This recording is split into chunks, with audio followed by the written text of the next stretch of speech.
নাস্তিকরা বলে কোরআনের মধ্যে বিজ্ঞান নাই, কোরআনের মধ্যে সায়েন্স নাই, কোরআনের ভেতরে টেকনোলজি নাই। কিন্তু কোরআন বলে এমন কিছু নাই, মানুষের প্রয়োজনীয় এমন কিছু নাই যেটা আমার ভিতরে নাই। আল্লাহু আকবার। আল্লাহ বললেন মা ফররাতনা ফিল কিতাবি মিন শাই, কিতাবের মধ্যে আমি কিছু বাদ রেখে দেই নাই।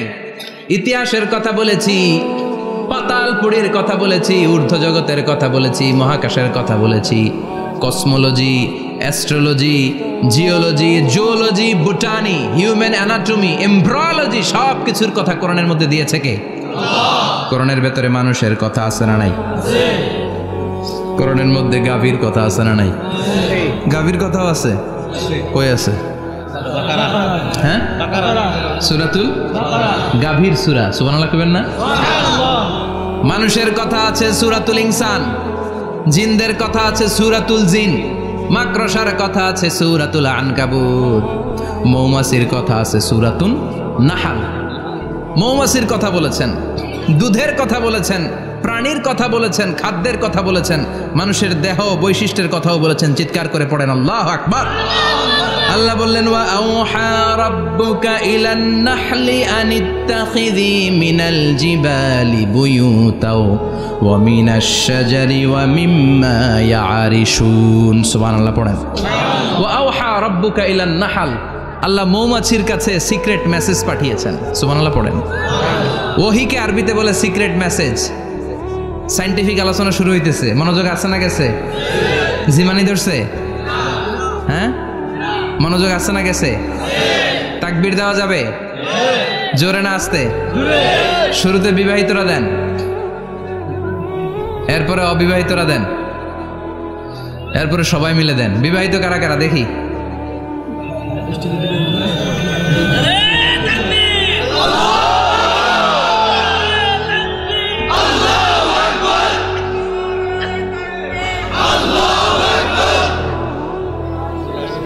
বিবাহিতরা অবিবাহিতরা দিবেন না? শুরুতে বিবাহিতরা দেন, তারপরে অবিবাহিতরা দেন, তারপরে সবাই মিলে দেন। বিবাহিতরা রেডি? দেখবো কাদের গলায় জোর বেশি। দেখি দেখি, বিবাহিতরা দেন। লিল্লাহি তাকবীর। মাশাআল্লাহ। এবার অবিবাহিতরা রেডি? আওয়াজ নাই, হেরে যাবে আজকে, হেরে যাবে। রেডি? তাকবীর দাও। লিল্লাহি তাকবীর।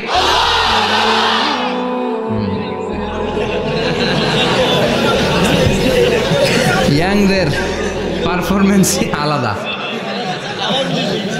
আওয়াজ বেশি। এবার সবাই মিলে তিনটা। লিল্লাহি তাকবীর, লিল্লাহি তাকবীর, লিল্লাহি তাকবীর। আল্লাহ মৌমাছিকে ওহী করেছেন। কি করেছে দেখেন। ওয়াল কুরআনিল হাকিম, আল্লাহ যে বললেন শেষ হবে না এই কথা। ওয়াল কুরআনিল হাকিম, বিজ্ঞানময় কোরআনের শপথ, প্রজ্ঞাময় কোরআনের শপথ। বিশ্বনবী বলেন লা তুহসা আজাইবুহু, কোরআনের আশ্চর্যান্বিতার কোনো শেষ নাই। ওয়ালা তাবলা গারাইবুহু, কোরআন কোনোদিন কারো কাছে পুরাতন মনে হয় না।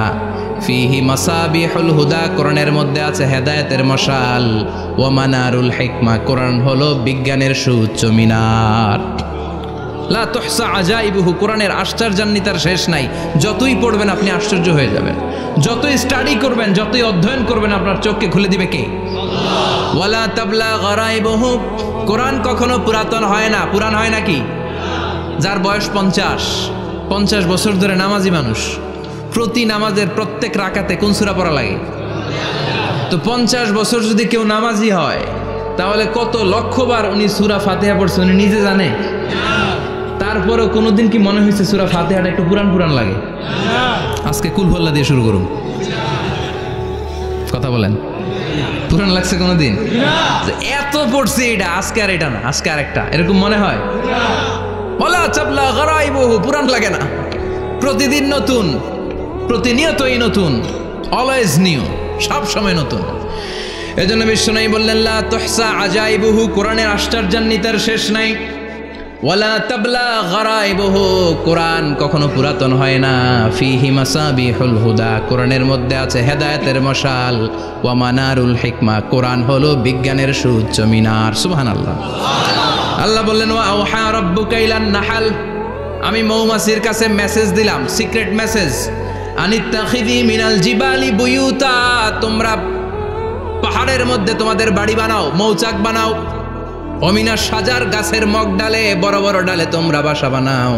ওয়া মিম্মা ইয়ারিশুন, উঁচু উঁচু জায়গায় মৌচাক বানাও, যাতে করে গ্রামের ছোট্ট ছেলেরা ঢিল মারতে না পারে। কোন সুবহানাল্লাহ। মৌমাছির আল্লাহ শিখাই দিছে, নিচু জায়গায় কোনোদিন মৌমাছির বাসা দেখবেন, নিচু জায়গায় সহজে নাগাল পাওয়া যায়, ধরা যায়। কথা কন, ডাল বেয়ে মগ ডালে ওঠা লাগে মধু খাইতে চাইলে। চিল্লায় বলেন ঠিক কিনা? আল্লাহ সিক্রেট মেসেজ দিলেন আর বললেন আনিত্তাখিযি। আলেম যারা আছেন বলেন তো, ইত্তাখিযি এটা কি মুজাক্কারের সিগা না মুয়ান্নাসের সিগা? কথা কইতে হবে। কেউ নাই এটার উত্তর দেওয়ার মতো। মুয়ান্নাস, মাশাআল্লাহ। এটা স্ত্রীবাচক শব্দ। আল্লাহ মৌমাছিকে যে মেসেজ করছে পুরুষ মৌমাছিরে কয় নাই, এটা নারী মৌমাছিরে কইছে। চিল্লা এখন সুবহানাল্লাহ। এখন গবেষণা করে দেখা গিয়েছে, কার্ল ভন ফ্রিচ একজন অস্ট্রিয়ান বিজ্ঞানী, উনি এটা নিয়ে গবেষণা করে 73 সালে 1973-তে নোবেল পেয়ে গেছে। এই আয়াতের উপর গবেষণা করে আল্লাহ কেমন করে সিক্রেট মেসেজ দিয়েছেন, কেমন করে মৌমাছি মৌচাকের বাসা বাঁধে, কেমন করে মধু আহরিত হয়, এটার উপর গবেষণা করে উনি একটা বই লিখেছেন, দ্য ডান্সিং বিজ। নেচে যাওয়া মৌমাছিগুলো, নাচতে নাচতে যেতে থাকা মৌমাছিগুলোর উপর একটা বই লিখে, দ্য ডান্সিং বিজ লিখে উনি নোবেল প্রাইজ পেয়েছেন এই মধুর উপরে। চিল্লায় পড়েন আল্লাহু আকবার।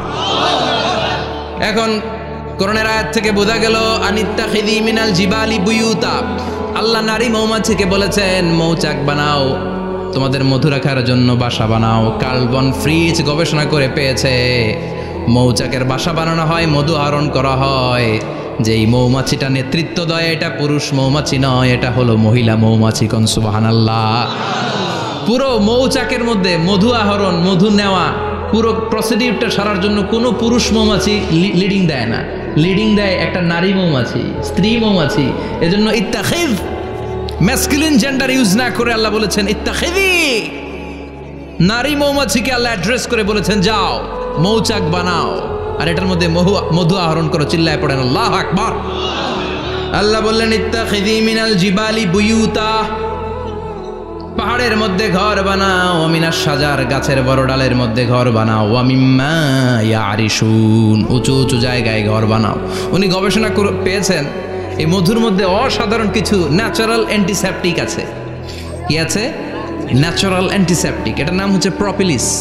প্রপিলিস নামে একটা লিকুইড পাওয়া যায় মৌচাকের মধ্যে। এটা কাটা জায়গায় লাগা দিলে স্যাভলন, ডেটল কিছু লাগানো লাগবে না। ওই প্রপিলিসের কারণে আপনার কাটা জায়গা এমনি শুকায় যাবে। সুবহানাল্লাহ পড়েন।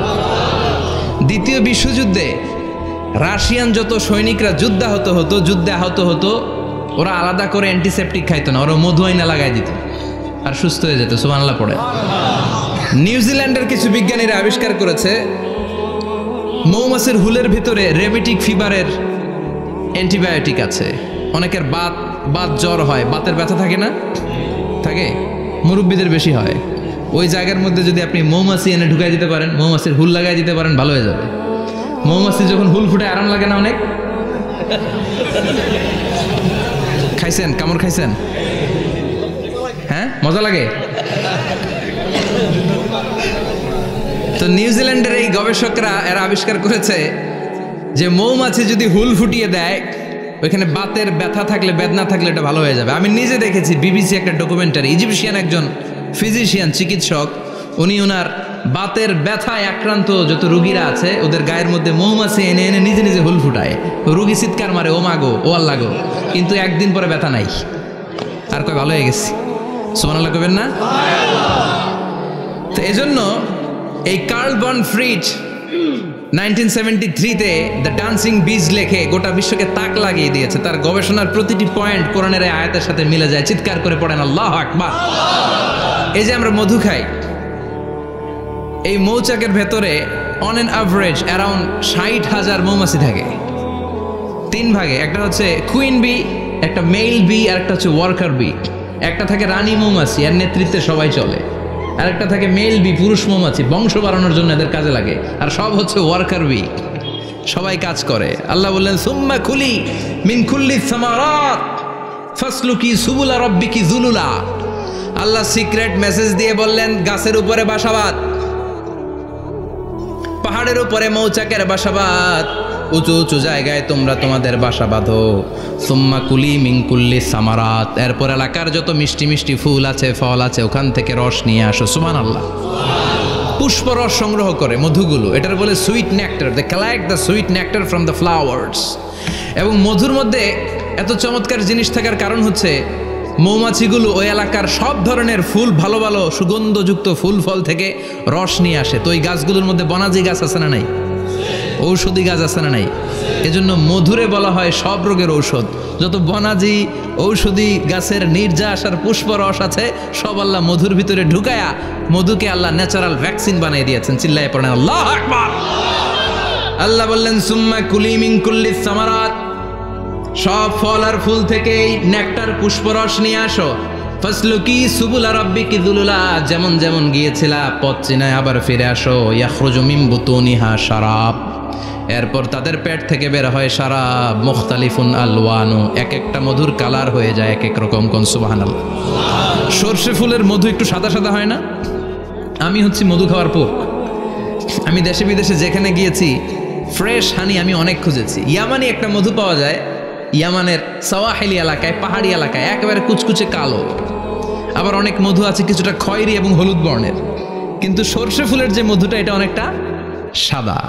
এই পুষ্পরস নিয়ে মৌমাছিগুলো মৌচাকের মধ্যে ঢেলে দেয় না, এগুলো খেয়ে ফেলে। প্রত্যেকটা মৌমাছির পেটের ভেতরে আল্লাহ 2টা করে স্টোমাক দিয়েছে, পাকস্থলী। সুবহানাল্লাহ পড়ে। এটাই কার্ল ভন ফ্রিচ দ্য ডান্সিং বিজ বইয়ের মধ্যে লিখেছে গবেষণায়, যে 2টা পাকস্থলী। একটা পাকস্থলী দিয়ে মৌমাছি খায়, নিজে খেয়ে বাঁচে, আর একটা পাকস্থলী দিয়ে এই ফ্লাওয়ার নেক্টার পুষ্প রস সংগ্রহ করে ওই পাকস্থলীতে রাখে। ওই পাকস্থলীর ভেতরে আল্লাহ একটা ন্যাচারাল এনজাইম দিয়েছেন, ওই এনজাইমের সাথে ওই পুষ্প রসটা মিক্সড হয়। তারপরে আরেকটা টিউব আছে, ওই টিউব দিয়ে মৌমাছি যে সে বাসার মধ্যে মৌমাছি যে সেখানে সাপ্লাই করে দিয়ে আসে, মধু ঢুকিয়ে দিয়ে আসে। চিল্লায় পড়েন সুবহানাল্লাহ।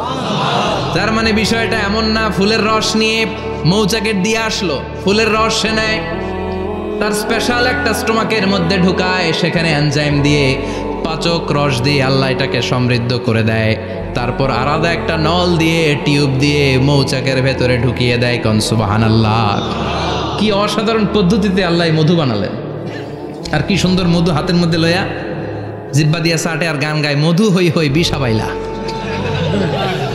আছে না নাই? আল্লাহ শুকরিয়া নাই? মধু খায় আর গান গায়, মধু হই হই বিষা বাইলা, অনহারণে ভালোবাসার দাম নদিলা। আছে না নাই? ডাকাই। তাই মধু খেয়ে শুকরিয়া করতে হবে কার? বসো, চিৎকার করে বলেন শুকরিয়া করতে হবে কার? আল্লাহ বললেন ইয়াখরুজু মিন বুতুনিহা, এটা মধু সরাসরি চলে আসে না, ওর পেট থেকে বের হয়। মুখতালিফুন আলওয়ানুহু, বিভিন্ন রঙের মধু আছে না নাই? ব্ল্যাক কালারের মধু হয়, হোয়াইট হানি হয়, অর্গানিক হানি হয়, ক্রিমড হানি হয়। কত ধরনের মধু যে আল্লাহ পৃথিবীতে রেখেছে তার ইয়ত্তা নাই। এরপর আল্লাহ বললেন ফিহি শিফাউন লিন্নাস, মধুর ভিতরে শিফা দিয়েছে কে? এই জন্য বিশ্বনবীর খাদ্য তালিকার মধ্যে মধু আছে না নাই? বিশ্বনবী সুগন্ধযুক্তওয়ালা মধু খেতেন, দুর্গন্ধযুক্তওয়ালা কোনো মধু মুখে নিতেন না। সুবহানাল্লাহ। বিশ্বনবীর জামানায় মাগাফির নামে একটা মধু ছিল, দুর্গন্ধযুক্ত, এটা কখনো বিশ্বনবী মুখে নিতে চাইতেন না। সুগন্ধযুক্ত মধু সবসময় বিশ্বনবী খেতেন। বিশ্বনবীর স্ত্রীরা এই সুগন্ধিযুক্ত মধু বোতলের মধ্যে প্রিজার্ভ করে রাখতেন বিশ্বনবীকে দেওয়ার জন্য। বিশ্বনবী প্রাণ ভরে এগুলো পান করতেন। সুবহানাল্লাহ। বিশ্বনবী যে সমস্ত খাদ্যগুলো পছন্দ করতেন হাদিসে এসেছে, বিশ্বনবী রুটি খেতেন, খেজুর খেতেন, খেজুর, খেজুর চিনেন? বালাহ, তামার, দুধ খেতেন, এই মধু খেতেন, জব খেতেন, বার্লি খেতেন, লাউ খেতেন, রুম্মান, ডালিম ফল, আনার ফল, আনার চিনেন? আনার, এই আনার খেতে পছন্দ করতেন বিশ্বনবী। মাশরুম খেতেন, মাশরুম, মাশরুম চিনেন? ব্যাঙের ছাতার মতো। রেস্টুরেন্টে ইদানিং মাশরুমের স্যুপ পাওয়া যায়, এটা খাবেন। যাদের চোখের জ্যোতিতে সমস্যা, দৃষ্টিতে সমস্যা খাবেন। হাদিসে এসেছে আল কামআতু মিনাল মান ওয়া মাউহা শিফাউন লিল আইন। মাশরুম হলো মান্না সালোয়ার মতো খাবার। মাশরুমের স্যুপ যারা খাবে, চোখের জ্যোতি যাদের কম তাদের চোখের জ্যোতি বাড়িয়ে দিবে কে? বুখারীর বর্ণনা, কানা রাসূলুল্লাহ ইউহিব্বুল হালাওয়া ওয়াল আসাল, বিশ্বনবী মিষ্টান্ন খেতে বড্ড পছন্দ করতেন, আবার বিশ্বনবী বেশি বেশি মধু খেতে পছন্দ করতেন। সুবহানাল্লাহ। কোরআনে দুইটা জিনিসের ক্ষেত্রে আল্লাহ শিফা যোগ করেছেন, যে দুইটা জিনিসের সাথে সম্পৃক্ত হলে শিফা। এক হচ্ছে কোরআন পড়লে শিফা, অনুনাজ্জিলু মিনাল কোরআনি মা হুয়া। আবার কোরআনে এই আয়াতের ক্ষেত্রে বলা হয়েছে শিফা ফিহি শিফাউন লিন্নাস। এজন্য সাইয়েদানা ইবনে মাসউদ এই উম্মাকে উদ্দেশ্য করে বলেছেন আলাইকুম বিশিফাইন, তোমাদের উচিত দুইটা জিনিস থেকে শিফা নেয়া। এক হলো কোরআন, দুই হলো আসাল মানে মধু। কোন সুবহানাল্লাহ। কোরআন তেলাওয়াত করলে অসুস্থরে সুস্থ করে দেয় কে? সূরা ফাতিহা তেলাওয়াত করলে অসুস্থকে সুস্থ বানিয়ে দেয় কে? আবার মধু খেলে সুস্থ বানিয়ে দেয় কে? মধু খেয়ে প্রশংসা করবেন কার? নাকি মধু হই হই বিষাবাইলা বলবেন এগুলা কখনো? খাঁটি মধু খেতে হবে। খাঁটি মধু চিনার উপায় হচ্ছে এটাতে পিঁপড়া জমে না, এটা ফ্রিজে রাখলে জমাট বাঁধে না, এটাতে দুর্গন্ধ হয় না। এক গ্লাস পানির মধ্যে এক ড্রপ মধু ছেলে দিলে এটা পানির সাথে না মিশে একেবারে নিচে চলে যায়। খাঁটি মধু খেতে হবে। তাহলে ফিহি শিফাউন লিন্নাস। কত কিছু দিয়ে আল্লাহ এটাকে সমৃদ্ধ করেছেন। এটার মধ্যে গ্লুকোজ আছে, এটার মধ্যে সুক্রোজ আছে, ফ্রুকটোজ আছে, প্রোটিন আছে, মিনারেলস আছে, ক্যালসিয়াম আছে, ভিটামিন আছে। খাইলেই শরীর গরম হয়ে যায়। সুবহানাল্লাহ। এজন্য শীতকালে বেশি বেশি খাবেন, জাম্পাল লাগবে না। শীতকালে মধু খেয়ে রাত্রেবেলায় বের হবেন, আর মাফলার পেঁচিয়ে বেরোয়া লাগবে না। সুবহানাল্লাহ পড়েন। তার মানে আল্লাহ বললেন ইয়াসিন ওয়াল কোরআনিল হাকিম, প্রজ্ঞাময় বিজ্ঞানময় কোরআনের কসম। কোরআনের ভেতরে বিজ্ঞান আছে না নাই? বিজ্ঞানের কথা এই তো শুরু করলাম, আজকে সারা রাত বিজ্ঞানের কথা বলবো। থাকবেন কতক্ষণ? হ্যাঁ, স্লোগান দেন লিল্লাহি তাকবীর। এরপরে আল্লাহ বললেন গোলাম ওয়া ইন্না লাকুম ফিল আনআমি লাইবরা, প্রাণীকুলের দিকে নজর করে তাকাও। প্রাণীকুলের মধ্যে আমি তোমাদের জন্য নিদর্শন রেখেছি। নুসকিকুম মিম্মা ফি বুতুনিহি, এই প্রাণীকুলের পেট থেকে একটা চমৎকার জিনিস আমি বের করে দেই, এটার নাম হচ্ছে দুধ। এটা কি? দেখেন একই আয়াতের মধ্যে আল্লাহ মধুর কথাও বললেন, আবার দুধের কথাও বললেন। দুধটা কিভাবে হয়, উৎপন্ন হয়, মধু কেমনে হয়, ইঞ্চি ইঞ্চি কথা এই কোরআনের ভেতরে তুলে ধরলেন কে? আল্লাহ বললেন মিমবাইনি ফারসিউ আদামিল লাবানা, গোবর আর রক্তের মাঝখান দিয়ে আমি দুধ বের করি। সুবহানাল্লাহ পড়েন। আমরা যাই এই গাভীর ওলান টানা শুরু করি সকালবেলা বিসমিল্লাহ বলে, কিন্তু কেমনে যেটা আসে ওইদিকে নজর নাই। ডাকাত বিসমিল্লাহ বলে শুরু করে না, দুধ খাই আলহামদুলিল্লাহ পড়ে না, আছে না নাই? আল্লাহ বলেন মেকানিজমটা শোনো কেমনে আমি খাওয়াই। আল্লাহ বললেন মিমবাইনি ফারসিউ আদামিল লাবানা, গোবর আর রক্তের মাঝখান দিয়ে আমি দুধ বের করে দেই। সুবহানাল্লাহ। গরু যে ঘাস খায়, এই ঘাস থেকে রক্ত হয় আর গরুর গোবর হয়। পেটের একদিকে থাকে গোবর, আরেক দিকে থাকে রক্ত। রক্ত দুর্গন্ধ, গোবরও দুর্গন্ধ। রক্তও নাপাক, গোবরও নাপাক। এই দুই নাপাক আর দুর্গন্ধের মাঝখান দিয়ে সুগন্ধযুক্ত দুধ বের করে দেয় কে? আল্লাহ বললেন মিমবাইনি ফারসিউ আদামিল লাবানা, গরু যে খাবারগুলো খায় ওই খাবারের এক পাশ দিয়ে গোবর হয়ে যায় আর এক পাশ দিয়ে রক্ত হয়ে যায়, মাঝখান দিয়ে দুধ বের করে দেয় কে? What a amazing mechanism of discharging milk from animal's body. What a amazing mechanism. একদিক দিয়ে গোবর দুর্গন্ধ, আরেক দিক দিয়ে ঘাস খাওয়ার কারণে রক্ত হয়, মাঝখান দিয়ে দুধ বের হয়ে যায়। সুবহানাল্লাহ। আবার বাছুর ছাড়া দুধ পাওয়া যায় না। গাভী আছে কার কার? হাত তোলেন তো। বাছুর ছাড়া দুধ পাওয়া যায়? শুধু গাভী, বাছুর নাই, দুধ আসবে? আবার এই যে বিশাল বড় ওলান 20 কেজি দুধ দেয় প্রতিদিন, এই ওলান কাটলে দুধ পাওয়া যায়? এক ফোঁটা দুধও ওলানটা কেটে টুকরা টুকরা করলে আপনি পাবেন না। এটা আলাদা মেকানিজম। এটা ভিতর থেকে একটা নির্যাস। বাছুর নিয়ে দুইটা ঢু মারবেন, ওই নির্যাস দিয়ে দুধ বেরোতে থাকবে গোবর আর রক্তের মাঝখান দিয়ে। চিৎকার করে পড়েন আল্লাহু আকবার। এজন্য বিশ্বনবী বলতেন বেশি বেশি দুধ খাও। দুধ হলো সুষম খাদ্য। পৃথিবীতে আবিষ্কৃত যত খাবার আছে দুধের চাইতে ভালো খাবার আছে নাকি? কথা কন। মানুষ পানি খেয়ে 3-4 দিন বাঁচে জানেন, আর পানির মধ্যে লবণ দিলে 7-8 দিন বাঁচতে পারবেন। আর দুধ পাইলে আজীবন বাঁচবেন। দুধ খেয়ে যদি হজম করতে পারেন, দুধ খেয়ে হজম করতে পারলে আজীবন বেঁচে যাবেন। সুষম খাদ্য। বিশ্বনবী যে রাতে মেরাজে যাবেন, সিদরাতুল মুনতাহা পার হওয়ার পরে বিশ্বনবীর পরীক্ষা শুরু হলো। বিশ্বনবীকে বুখারীর বর্ণনা 3টা গ্লাস দেয়া হলো। কাদাহ ফিহি লাবান, এক গ্লাসের মধ্যে দুধ ছিল। ওয়া কাদাহ ফিহি আসাল, আরেক গ্লাসের মধ্যে ছিল মধু, আরেক গ্লাসের মধ্যে ছিল মদ। কাদাহুন ফিহি খামার। বিশ্বনবীকে 3টা গ্লাস দিয়ে বলা হলো নবী চুজ করেন কোনটা নেবেন। এক গ্লাসে মধু, আরেক গ্লাসে দুধ, আরেক গ্লাসের মধ্যে বিশ্বনবীকে দেয়া হলো মদ। বিশ্বনবী বললেন যে এই গ্লাসের ভেতরে দুধ আছে, আমি ওই পেয়ালাটা নিলাম। সাইয়েদনা জিব্রাইল বললেন ইয়া রাসূলুল্লাহ আখাস্তাল ফিতরা, আপনি যেমন নিছেন তেমন। সুবহানাল্লাহ কইবেন না? বিশ্বনবী দুধ খেতে পছন্দ করতেন, আর বিশ্বনবী বলতেন আলাইকুম বি আলবানিল বাকার, বেশি বেশি গরুর দুধ খাবা।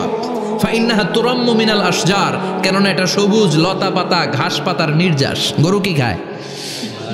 ঘাস খায় না? এই ঘাসের নির্যাস হচ্ছে দুধ। বিশ্বনবী বলতেন বেশি বেশি দুধ খাবা। ফিহি শিফা, এর মধ্যে শিফা আছে।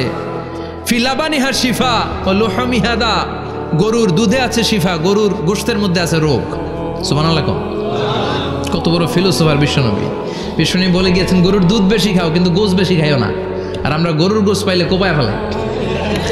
সাদা ভাত আর ঝাল গরুর মাংস যদি হয়, ওই যে অনেকের জিহ্বায় পানি চলে আসছে। সুবহানাল্লাহ কইবেন না? বিশ্বনবী বলতেন দুধ খাও গোশত খাইও কম, গরুর গোশত কম খাবা, গরুর দুধ বেশি খাবা, সুস্থ রাখবে কে? আবার বিশ্বনবী মায়েদেরকে বলেছেন ও মায়েরা, সন্তান হওয়ার পরে 2 বছর দুধ খাওয়াবা। আল্লাহু আকবার। والوالدات يرضعن أولادهن حولين كاملين لمن أراد أن يتم الرضاعة। সন্তান যারা পেয়েছো মায়েরা বোনেরা, 2 বছর দুধ খাওয়া সন্তানদের সুস্থ রাখবে কে? আল্লাহ। বাচ্চা ডেলিভারির পরপরই আল্লাহ তাআলা মায়ের বুকে একটা দুধ দেয়, এটাকে বলে শাল দুধ। এটা হচ্ছে বাচ্চার জীবনের প্রথম প্রাকৃতিক টিকা। সুবহানাল্লাহ কয় না? এটা বেবির জীবনে ন্যাচারাল প্রাকৃতিক টিকা, প্রতিষেধক আল্লাহ দিয়ে দিয়েছে। আপনার বাচ্চাকে টিকা দিন, স্লোগান আছে না? 5টা 7টা টিকা দেওয়া লাগে, প্রথম টিকাটা আল্লাহ নিজেই ফ্রি দিয়ে দিছে। এটা শাল দুধের ভেতরে পাওয়া যায়। এজন্য বাচ্চাকে শাল দুধ খাওয়াতে হবে, তার ব্রেনের গ্রোথ হবে, সে শক্তিশালী হবে, সে দেশপ্রেমিক হবে, সে আল্লাহওয়ালা হবে। চিল্লা এখন ঠিক কিনা? যে মায়েরা বাচ্চারে দুধ খাওয়ায় ওই বাচ্চারা মায়েরে ভালোবাসে বেশি। আর যেই মা গুলো বাচ্চারে দুধ না খাওয়ায় আর ডানু খাওয়ায়, আর কি কি আছে? হরলিক্স আর সিরালেক, কমপ্লেন, যারা এগুলো খাওয়াবে ডানু খাওয়াবে, যারা ল্যাকটোজেন খাওয়ায়, যারা বুকের দুধ খাওয়াতে চায় না কোনো কারণ ছাড়া, 2 বছর বাচ্চারে দুধ দিতে চায় না, এই বাচ্চাগুলো বড় হলে ওই মারে বৃদ্ধাশ্রমে দিয়ে আসবে। কথা কন, কথা কন। এজন্য মায়েরা বোনেরা সন্তান হলেই তাকে বুকের দুধ দিয়ে আল্লাহর পক্ষ থেকে যে টিকাটা, এই টিকাটা পেটের ভিতরে ঢুকায় দিতে হবে। চিল্লা এখন ঠিক কিনা? এটা হচ্ছে ন্যাচারাল টিকা। এজন্য আল্লাহ বললেন ইয়াসিন ওয়াল কোরআনিল হাকিম। ইয়াসিন, বিজ্ঞানময় কোরআনের শপথ। কোরআনের মধ্যে বিজ্ঞান আছে না নাই? অভাব নাই। কয়টা শুনবেন? আল্লাহ কসমোলজির কথা বলেছে, অ্যাস্ট্রোলজি কথা। কসমোলজি হচ্ছে সৃষ্টি তত্ত্ব। কসমোলজি কি? সবাই বলেন কসমোলজি কি? আল্লাহ বললেন আওয়ালাম ইয়ারাল্লাযীনা কাফারু আন্নাস সামাওয়াতি ওয়াল আরদা কানাতা রাতকান ফাফাতাকনাহুমা। কাফেররা কি দেখে না মহাবিশ্বের সব কিছু একসাথে মিলে ঝিলে ছিল, বিশাল এক বিস্ফোরণের মাধ্যমে আমি মহাবিশ্ব তৈরি করেছি। সুবহানাল্লাহ। আদিতে শুরুতে কিন্তু সব আকাশ, বাতাস, জমিন, চন্দ্র, সূর্য, নক্ষত্র, গ্রহ, নীহারিকা পুঞ্জ, গ্যালাক্সি, ব্ল্যাক হোল সব কিছু মিলেমিশে একসাথে ছিল। এটার ঘনত্ব ছিল খুব বেশি। মহাবিশ্বের সব কিছু ছিল একটা বিন্দু। এটাকে বিজ্ঞানীরা নাম দিয়েছে দ্য সিঙ্গুলারিটি, মহা একত্ব। এরপর একটা প্রচন্ড বিস্ফোরণের মধ্য দিয়ে মহাবিশ্ব সৃষ্টি হয়েছে। এটার ওরা নাম দিয়েছে বিগ ব্যাং থিওরি। কি নাম? স্টিফেন হকিং মারা গেছে না গত বছর নাকি? হ্যাঁ, বছর খানিক আগে মারা গিয়েছে। সবচেয়ে বড় পদার্থবিজ্ঞানী ছিল। সে একটা বই লিখেছে from the brief history of time, a brief history of time from big bang two black hole. সেখানে সে প্রমাণ করেছে কোরআনের এই আয়াত, কানাতা রাতকান, মহাবিশ্বের সবকিছু একটা বিন্দু ছিল। চাঁদ, সূর্য, গ্রহ, তারা সব কি ছিল? কথা বলেন, সবাই বলেন। একটা মাত্র বিন্দু ছিল। আল্লাহ বলেন don't the disbeliever observe that the heavens and earth were joined together, then I separated with a gigantic sound. Explosion, সব একসাথে ছিল, চাঁদ তারা আকাশ নদী নালা সব একসাথে। তারপরে একটা বিকট বিস্ফোরণের মধ্য দিয়ে পৃথিবী হয়েছে, এ চাঁদ হয়েছে, চন্দ্র হয়েছে, সূর্য হয়েছে, মহাবিশ্বের সব কিছু এই মহাবিস্ফোরণের মধ্য দিয়ে হয়েছে। চিৎকার করে পড়েন আল্লাহু আকবার। এই যে ছোট্ট পৃথিবীতে আমরা বসে আছি, এই পৃথিবীর চেয়ে সূর্য 13 লক্ষ গুণ বড়। চিল্লায় পড়েন আল্লাহু আকবার। এটা কি বাড়ির কাছের কথা? 13 লক্ষ গুণ বড়, কল্পনা করা যায়? তার মানে কি সূর্যই সবচেয়ে বড়? না, সূর্যের চেয়ে অনেক বড় বড় তারা আছে। ব্যাটেলজিউস নামে একটা তারা আছে মহাকাশে, যেটা যে সূর্য পৃথিবীর চেয়ে 13 লক্ষ গুণ বড়। এই ব্যাটেলজিউস তারা সূর্যের চেয়ে 33 কোটি গুণ বড়। এই ব্যাটেলজিউস তারাটাই কি সবচেয়ে বড়? না, এর চেয়েও কত বড় তারা যা আছে কোনো হিসাব নাই। এরকম বিশাল বিশাল তারা ঘুরতে ঘুরতে মাওয়াকিউন নুজুম, ব্ল্যাক হোল নামে একটা রেঞ্জ আছে। এই রেঞ্জের মধ্যে যদি ঢুকে যায়, ছোট্ট বাচ্চার মুখে চকলেট দিলে বাচ্চা যেমনি চকলেট চুষে খেয়ে ফেলে, এই বিশাল বিশাল তারাগুলো ব্ল্যাক হোলের মধ্যে ঢুকলে এক মুহূর্তের মধ্যে নিঃশেষ হয়ে যায়। চিল্লায় পড়েন আল্লাহু আকবার। এজন্য আল্লাহ বললেন ফালা উকসিমু বিমাওয়াকিউন নুজুম, এই তারকা নিঃশেষ হওয়ার যে জায়গাটা, এই জায়গার কসম আমি কোরআনের মধ্যে খেলাম। এই ব্ল্যাক হোলের রেঞ্জের ভেতরে তারা আসলে মুহূর্তের মধ্যে নিঃশেষ বানিয়ে দেয় কে? একটা তারার চেয়ে আরেকটা তারা বড়। এরকম হাজার কোটি তারা মিলে আমাদের গ্যালাক্সি। এই গ্যালাক্সির নাম হচ্ছে মিল্কি ওয়ে। কি নাম? আমাদের গ্যালাক্সির নাম কি? সবাই বলেন তো। Milky way. কি নাম? এরকম একটা গ্যালাক্সি না, লক্ষ কোটি গ্যালাক্সি আছে। আমাদের গ্যালাক্সির পরে সবচেয়ে কাছের গ্যালাক্সির নাম অ্যান্ড্রোমেডা। কি নাম? এই অ্যান্ড্রোমেডা গ্যালাক্সি আমাদের গ্যালাক্সি থেকে 2.5 মিলিয়ন লাইট ইয়ার দূরে, মানে 25 লক্ষ লাইট ইয়ার। সুবহানাল্লাহ কইবেন না? আলোর গতি হচ্ছে পৃথিবীতে সবচেয়ে বেশি বর্তমান সময় পর্যন্ত, জানেন? সেকেন্ডে কত মাইল? 1,86,000 মাইল। এক সেকেন্ডে আলো ছুটে 1,86,000 মাইল বেগে। এত বেগের কোনো প্লেন বা রকেট নিয়ে যদি আপনি আমাদের গ্যালাক্সি থেকে মিল্কি ওয়ে থেকে অ্যান্ড্রোমেডাতে যেতে চান, তাহলে আপনার 25 লক্ষ বছর লেগে যাবে।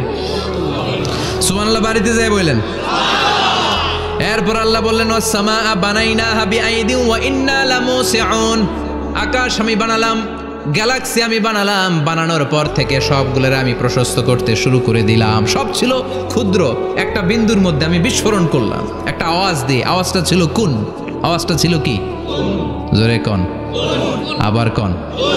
কুন ফায়া ইন্নামা আমরুহু ইযা আরাদা শাইআন আন ইয়াকুলা লাহু কুন ফায়াকুন। আল্লাহ যখন কিছু করতে চান শুধু বলেন কুন, শুধু বলেন বি। কুন মানে বি, ইট ওয়াজ, এটা হয়ে যায়। হাও বলতে দেরি। এই মহাবিস্ফোরণের নেপথ্যে যে শব্দটা ছিল সেটা ছিল কুন। সেটা ছিল কি? আল্লাহ কুন বলতে দেরি, মুহূর্তের মধ্যে বিগ ব্যাং, বিশাল এক্সপ্লোশন, তারপর থেকে মহাবিশ্ব ছড়াচ্ছে। আল্লাহ বলছেন এই কোরআনের ভেতরে বলে দিয়েছেন ওয়া ইন্না লামুসিউন, আমি এই মহাবিশ্বকে, এই গোটা ইউনিভার্সকে আমি প্রতিনিয়ত সম্প্রসারিত করছি। প্রতিনিয়ত এটা বড় হচ্ছে, সম্প্রসারিত হচ্ছে। চিল্লায় বলেন আল্লাহু আকবার। আজ থেকে মাত্র 20 বছর আগে এটা তারা আবিষ্কার করেছে। এটা কোন সাল? 2020 বছর পেছনে গেলে কত? 1998, তাই না? এই 1998 সালে তারা আবিষ্কার করেছে সুপারনোভা কসমোলজি প্রজেক্ট। এই সুপারনোভা কসমোলজি প্রজেক্টে তারা এই সিদ্ধান্তে এসেছে যে মহাবিশ্ব কোন নামক এক বিস্ফোরণের পর থেকে যে সম্প্রসারিত হচ্ছে, আজ পর্যন্ত এটা শুধু বাড়ছে আর বাড়ছে, অ্যাক্সেলারেটিং হচ্ছে, এক্সপান্ডিং হচ্ছে, এটা কমছে না। কিয়ামত পর্যন্ত এটা বাড়তেই থাকবে। চিৎকার করে পড়েন আল্লাহু আকবার। এজন্য আল্লাহ বললেন ইয়াসিন ওয়াল কোরআনিল হাকিম, বিজ্ঞানময় প্রজ্ঞাময় কোরআনের শপথ। এই কোরআনের ভেতরে আমি কসমোলজির কথা বলেছি, অ্যাস্ট্রোলজির কথা বলেছি, জিওলজির কথা বলেছি, ফিজিক্সের কথাও বলেছি। সুবহানাল্লাহ। ফিজিক্স মানে কি? পদার্থ। পদার্থের সবচেয়ে বড় উপাদান হচ্ছে লোহা। লোহার কথা কিন্তু কোরআনে নাই। আছে? কই আছে? হ্যাঁ, সূরাতুল হাদিদ, লোহার নামে একটা সূরাই দিয়েছে আল্লাহ কোরআনে। সুবহানাল্লাহ পড়বেন না? সূরার নাম সূরাতুল হাদিদ। সূরার নাম কি? চিল্লায় বলেন সূরার নাম সূরাতুল হাদিদ। হাদিদ মানে লোহা। আল্লাহ বললেন ওয়া আনজালনাল হাদিদা ফীহি বা'সুন শাদীদ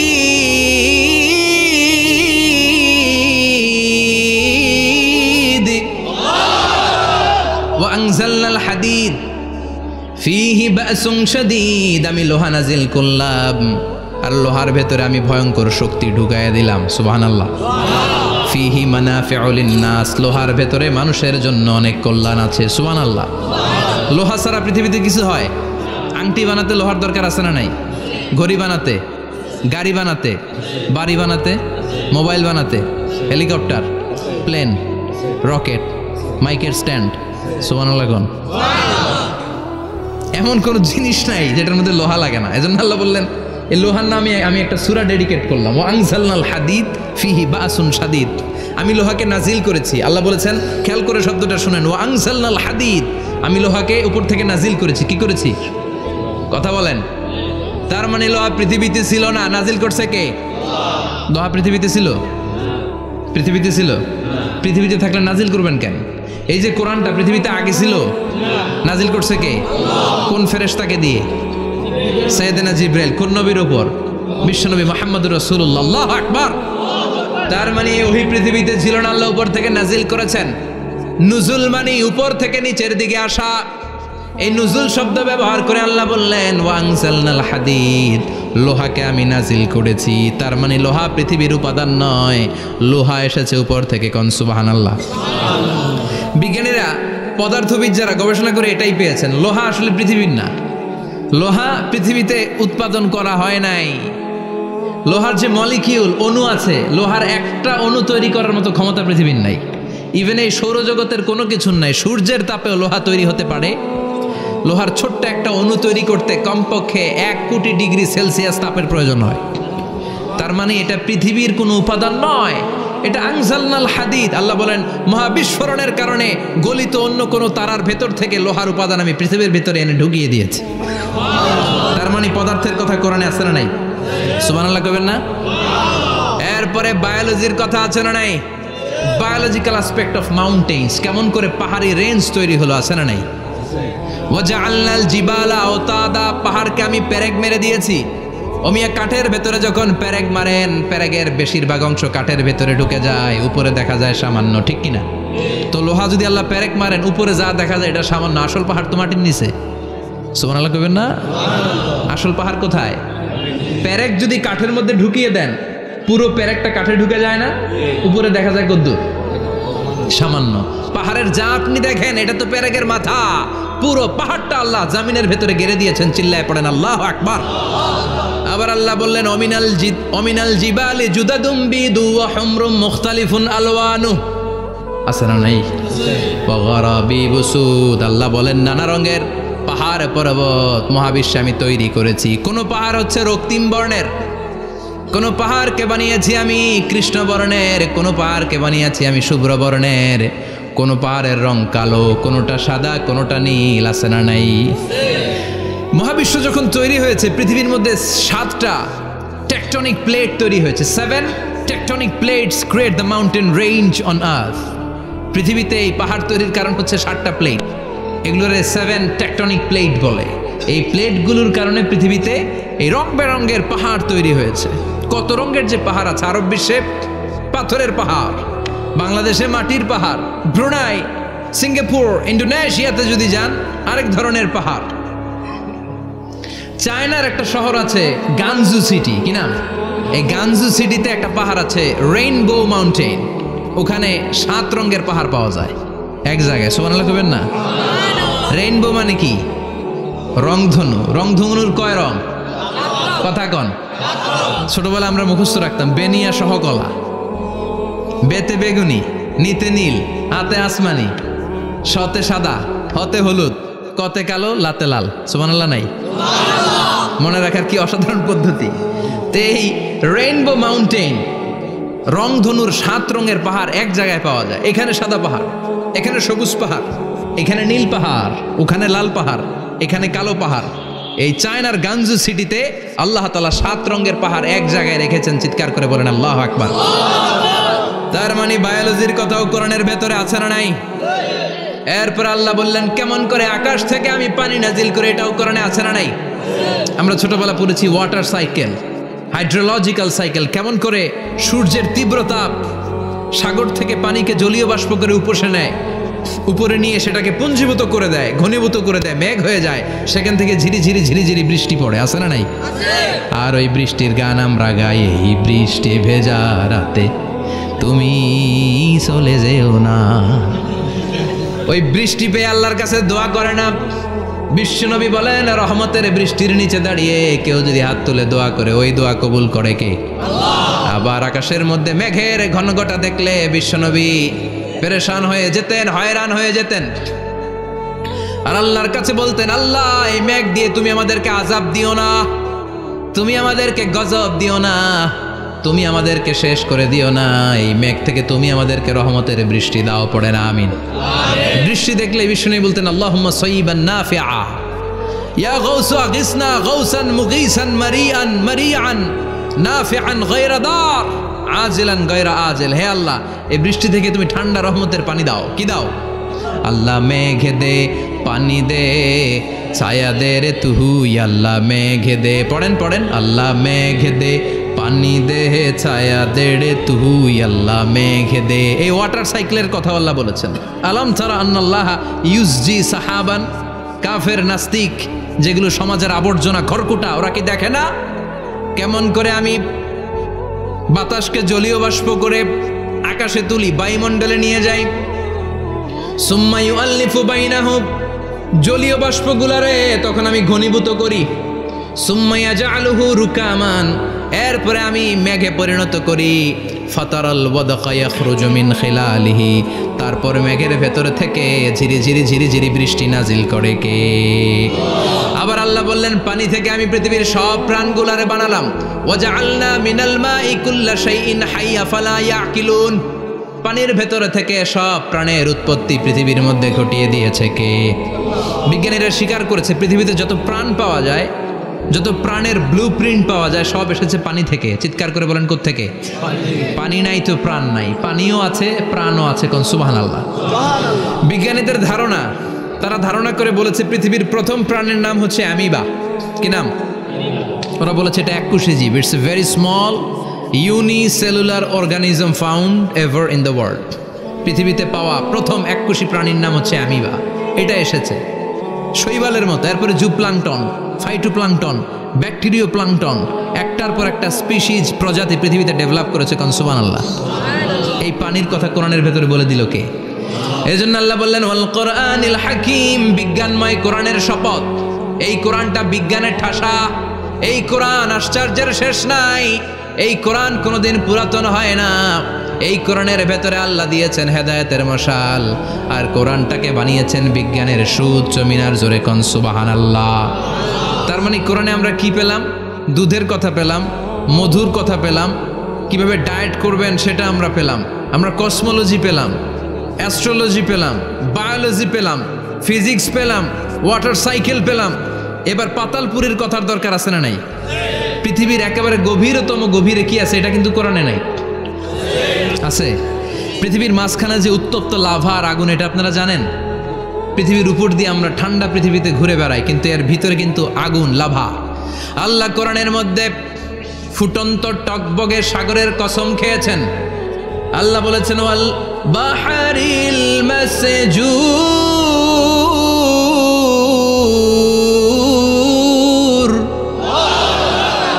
আমি কোরআনের ভেতরে ফুটন্ত টকবগে সাগরের পানির কসম খেলাম। পড়েন সুবহানাল্লাহ। সাগরের পানির ফুটন্ত টকবগে সাগরের পানির কসম। সাগরের পানি আবার ফুটন্ত হয় কি করে? পানি কি হয়? ঠান্ডা। পানি কি? কথা বলেন। আল্লাহ পৃথিবীর ভেতরকার কথা চিন্তা করে বলেছেন, ওয়াল বাহরিল মাসজুর। ইউনাইটেড স্টেটস অফ আমেরিকার নেভাল একাডেমির সায়েন্টিস্টরা এই আয়াতের উপর রিসার্চ করেছে যে সাগরের ভেতরে আবার এই ঠান্ডা পানির ভেতরে আবার উত্তপ্ত আগুনের লাভা আসলো কোত্থেকে। রিসার্চ করার জন্য তারা সাগরের ভেতরে পাইপ ঢুকিয়েছে। পাইপ ঢুকাতে ঢুকাতে অনেকগুলো লেয়ার তারা পার করেছে। রূপান্তর শিলার স্তর, পাললিক শিলার স্তর, আগ্নেয়গিরির শিলার স্তর, মার্বেল পাথরের অনেকগুলো শিলার স্তর পেরিয়ে যাওয়ার পরে তারা পাইপ ঢুকানোর পরে দেখতে পেয়েছে পাইপগুলো গলে যায়। পাইপগুলো কি হয়? তার মানে ভিতরে কি আছে? গত কয়েক মাস আগে জাপানে কিছু জিওলজিস্ট, ভূতত্ত্ববিদ, তারা গবেষণা করে পৃথিবীর এক মাথা থেকে আরেক মাথায় যেতে চাচ্ছে, মানে প্রতিপাদ স্থান। বাংলাদেশের এখান থেকে ছিদ্র করলে আপনি দক্ষিণ আমেরিকার চিলির সান্টিয়াগোতে যেয়ে উঠবেন। কথা বুঝতে পেরেছেন? তার মানে বাংলাদেশের প্রতিবাদ স্থান হচ্ছে দক্ষিণ সাউথ আমেরিকার চিলির সান্টিয়াগো। আবার ইন্ডিয়া থেকে ছিদ্র করতে করতে পৃথিবীর আরেক মাথা দিয়ে উঠবেন। সুবহানাল্লাহ বলেন। চ্যানেলটিকে সাবস্ক্রাইব করে পাশে থাকা বেল বাটনটি অন করে দিন।